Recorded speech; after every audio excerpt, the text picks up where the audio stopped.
ఇంకా ఆ ఆనందంలో వాళ్ళిద్దరూ అలా ఆ ఉద్యానవనమంతా తిరిగేసి ఆ వెన్నెల రాత్రిలో చాలా ఆనందంగా ఉన్నారు.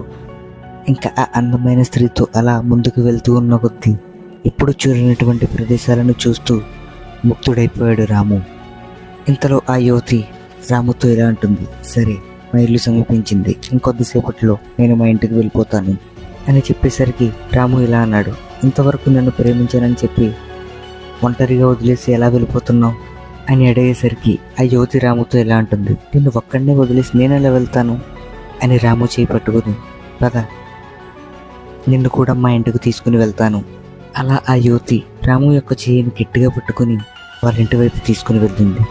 అలా వాళ్ళిద్దరూ వాళ్ళ ఇంటి వైపు వెళ్తూ ఉండగా కొంచెం దూరం వెళ్ళిన తర్వాత వాళ్ళకి ఒక నది ఎదురైంది.